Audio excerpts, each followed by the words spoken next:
그죠? 제가 웃는, 자, 그죠? 요거 했었어야 되는데, 예, 여러분 힘들어하실까봐 도저히 멈췄어요. 자, 보죠. 여기 판매 목적 타사업장 반출은요, 시험의 말문제 위주고요. 말문제는 대비하셔야 돼요. 뭐냐면, 우리가 간주 공급 중에 아까 했던 간주 공급 5가지 있죠? 그 5가지는 제재의 목적, 제재. 당초 약속을 어긴 것에 대한 제재예요. 근데 지금 하는 여기 판매 목적 타사업장 반출 또는 같은 말로 직매장 반출은 결론부터 말씀드리면 혜택 주는 간주 공급이에요. 무슨 말인지 한번 해볼게요. 혜택 주는 간주 공급 또 뭔 소리냐? 자, 보시면은요. 여기 화면. 우리 회사가 사업장이 2개 있대요. 공장도 사업장이에요.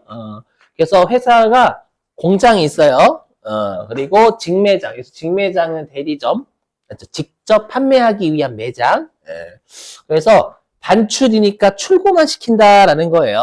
그래서 공장에서 대리점에 출고를 시킨대요. 그리고 대리점에서 150원에 판매를 한대요. 자, 그럼 우리가 그저께 맞나? 그저께 우리가 이제 사업장별 과세다라고 해서 사업장별 맞죠? 그럼 사업장별 과세니까 공장 따로 신고 납부하고 대리점 따로 신고 납부해야 되는 거예요. 자, 그랬을 때 우리가 여기서 미적용이라는 건 간주 공급을 적용하지 않는다라는 뜻이거든요. 우리가 아까 간주 공급은 실제를 무시하고 처분한 것으로 간주하는 거잖아요. 그럼 거꾸로 얘기하면 간주 공급을 적용하지 않겠다라는 건 실제 사실대로 보겠다라는 뜻이에요. 그럼 보세요. 그럼 공장은 간주 공급을 적용하지 않으면 매출한 게 있어요, 없어요? 없어요. 공장은 대리점에 출고만 시켰어. 매출은 대리점에서 한 거예요. 그래서 매출세액은 빵. 그리고 매입은 했죠. 100원 매입했어. 그러면 매입세 공제는 10원을 받아요. 그럼 이렇게 매출세액에서 매입세액을 뺐을 때 마이너스 무슨 세액? 환급세액. 그래서 공장은 환급세액이 10원이 발생하는 거예요. 이렇게? 자, 이제 대리점 위치. 자, 그럼 대리점은 간주 공급을 적용하지 않으면 매출 150원 했죠. 그럼 150원에 10%인 15원의 매출세액이 발생하는 거예요. 그죠? 그리고 대리점은 매입했어요, 안 했어요? 매입. 안 했어. 매입은 공장에서 했지. 맞죠? 그래서 매입세액은 없어요. 맞죠? 그러면 대리점은 납부세액이 15원 발생하는 거죠. 이렇게. 그러면 우리가 대리점은 15원 내야 되고 공장은 10원을 환급받아야 되는 거예요. 맞죠? 근데 이제 곧 할 거지만 우리가 환급 있죠. 환급 돌려받는 건 부가가치세에서 예정신고 때 안 돌려줘요. 안 돌려주고 확정신고 한 다음에 한 달 내에 돌려줘. 그럼 요게 만약에 3월 오늘 며칠이지? 1일? 3월 21일 날 있었대. 그럼 3월 21일 날 있으면 요 10원의 환급은 언제쯤 받냐면 대략 8월 24일쯤 받는 거예요. 했죠? 근데 납부도 예정신고 때 납부하지 말고 확정신고 때 납부해 이런 건 없어요. 얘는 4월 25일 날 바로 신고 납부해야 돼요. 그럼 생각해 보세요. 여러분이 만약에 내가 이게 금액이 억 단위면 15억은 4월 25일 날 내고 10억은 8월 24일 날 돌려받아요. 그럼 4개월에 자금 부담이 생겨요. 맞죠? 이해되셨어요?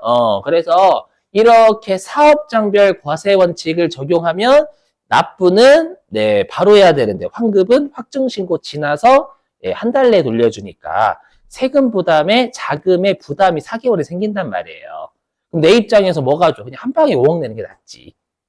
맞죠? 그래서 어떻게 하냐면 실제로는 판매할 목적으로 직매장에 공장에서 반출만 했죠. 팔지 않았잖아. 근데 간주 공급을 적용하면 어떻게 하겠다라는 뜻이냐면 공장에서 대리점에 출고했을 때 실제로는 반출한 거지만 반출한 게 아니라 처분한 것으로 간주하겠다라는 거잖아, 일단. 맞죠? 그러면 100원에 처분, 그러니까 여기 적용시라는 건 이제 간주 공급 적용하겠다라는 거예요. 즉, 공장에서 대리점에 처분한 걸로 보겠다. 얼마에 처분한 걸로 보냐면, 예, 매입한 금액 그대로 처분한 걸로 본대요. 그럼 이렇게 하게 되면 어떠한 혜택이 있는지 잘 보셔야 돼요. 그러면 간주 공급을 적용하면 공장에서 대리점, TI는 세금 계산서입니다요. 공장에서 대리점에 100원에 판 걸로 보잖아요. 그럼 공장은 100원에 10%인 10원의 매출세액이 있는 거예요. 그리고 실제 공장은 매입한 건 맞으니까 공장의 매입세 공제는 10원. 공장은 납부할 세금이 있어요, 없어요? 없어요. 여러분들, 선생님 환급 못 받는데? 뭐 안 좋은 거 아닌가? 아니지. 거꾸로 얘기하면, 그러면 공장은 대리점에 100원에 판 걸로 의지하면 대리점은 공장한테 100원에 산 걸로 의지하는 거예요. 오케이? 그러면 대리점에 간주 공급을 적용시키잖아요. 그럼 대리점이 150원에 판 건 사실이니까 150원에 10%인 15원 매출세 발생하고 그 다음에 대리점은 공장한테 100원에 매입한 걸로 의지하는 거죠. 그리고 세금 계산서 준단 말이에요. 공장에서 대리점에. 그러면 10원의 매입세액을 줘야 돼. 그럼 매입세 공제가 10원이 된단 말이에요. 왜냐면 직매장 반출이 판매 목적으로 쓰니까 매출의 과세가 된단 말이에요. 그치? 그럼 이렇게 하면 대리점은 5원을 내야 돼. 그러면 당연히 이건 뭐예요? 얘는 4월 25일 날 못 돌려받지만 그냥 5원을 4월 25일 날 그냥 내면 되잖아요. 그러니까 간주 공급을 적용할 때가 자금 부담에 기간이 없다라는 거예요. 자금 부담 압박이 없어. 맞죠? 이해되셨어요? 그래서 판매 목적 타사업장 반출에 간주 공급을 적용하는 것 우리가 기간의 자금 부담을 완화시켜주기 위한 혜택 주는 관점이에요. 응? 그렇다. 그래서 여러분들이 간주 공급을 틀 잘 잡으시려면 지금 하는 판매 목적 타사업장 반출과 아까 했던 나머지로 구분하셔야 돼요. 아까 했던 나머지는 제재, 지금 하는 판매 목적인 타사업장 반출은 혜택이에요. 맞죠? 네, 그렇다고요. 자, 보시면. 자, 그래서. 근데 주의하실 건, 그럼 지금 제목이 판매 목적이어야 과세가 되는 거잖아요. 맞죠? 그래서 판매 목적이 아닌 용도로 타사업장에 반출하면 간주 공급 적용하지 않아요. 오케이?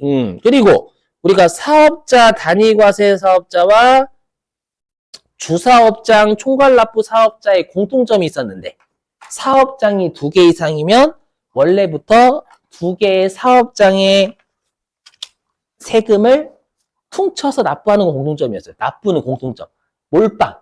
그러니까 원래부터 동그라미 2번 사업자는 요 공장 거와 대리점 걸 15억과 10억 요거를 퉁쳐서 5억 내는 애예요. 원래부터.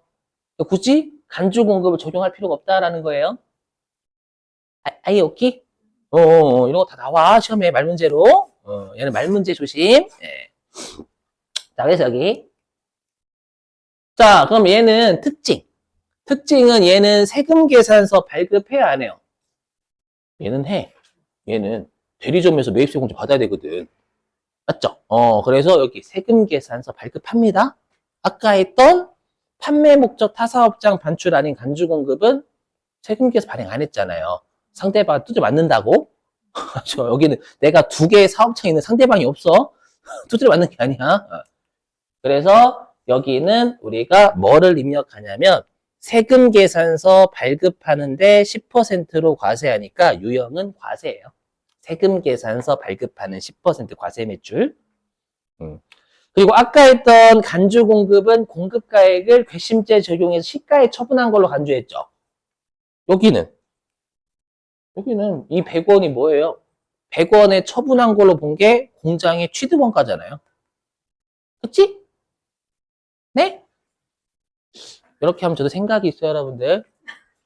하고 싶다, 근데. 생각이 있어야 하고 싶은데 7시 수업이잖아. 자. 아휴, 협박이 안 통해. 자. 자, 이거 알고 계시면, 네, 한 번 더 해볼게요. 이렇게 여러분들 하시더라고. 그죠? 네, 더 하세요. 이렇게. 그래서 얘는 제재의 목적이 아니니까 취득가에 100원. 예. 됐어요. 이렇게. 근데 시험에 나왔다 하면 틀리겠지. 대부분 시가로 였으니까. 조심하고. 이건 무시해도 돼요, 이거. 자, 그러면 이제 중요한 게 뭐냐. 우리 저번에 공급시기 했죠. 공급시기 세금 계산서 발급하는 거. 그렇죠. 근데 엄밀히 얘기하면 예, 간주 공급의 공급시기는 안 배웠어. 지금 할게 왜 같이 해야 시너지가 나니까. 제가 좋아하는 시너지 되게 좋아하면 시너지라는 단어. 실제 이렇게 공부하셔야 돼요. 실제로. 예. 공급시기 특히 폐업시 잔존재화가 장난칩니다. 어떻게 틀 잘 붙여서 외우셔야 되냐면 이 간주 공급의 공급 시기는 그 간주 공급이 발생한 날이 공급 시기예요. 그렇게 외우셔야 돼요. 간주 공급이 발생한 날. 공급한 걸로 보는 날. 표정이 그냥 외울게요. 표정이신데? 알았어요. 자, 보시면, 자, 아래서부터, 그럼 폐업 시 잔존재화는 언제 공급한 걸로 봤어요? 폐업할 때 너한테 공급한 걸로 보겠다.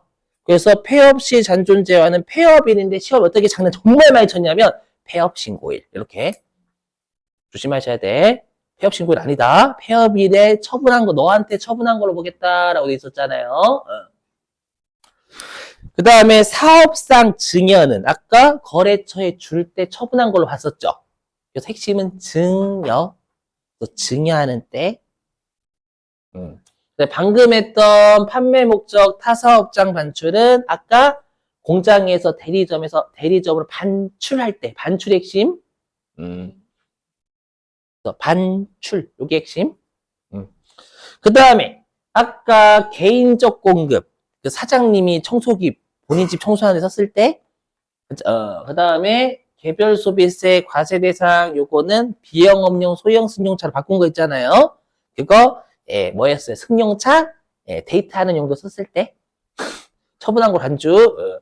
그 다음에 면세 사업의 전용은 면세 사업에 썼을 때 기계장치 면세 사업에 바꿨을 때 처분한 걸로 간주. 맞죠? 그러니까 뭐예요? 해당 재화를 사용하거나 소비했을 때 이렇게 틀 잡으셔야 돼. 아셨죠? 요거 공급 시기는 출제 엄청나게 해요. 자, 근데 오늘은 더 하면은 여러분이 힘들어 하실 거니까 예, 나중에 풀게요. 어차피 세무 이것 때 이런 거 많으니까.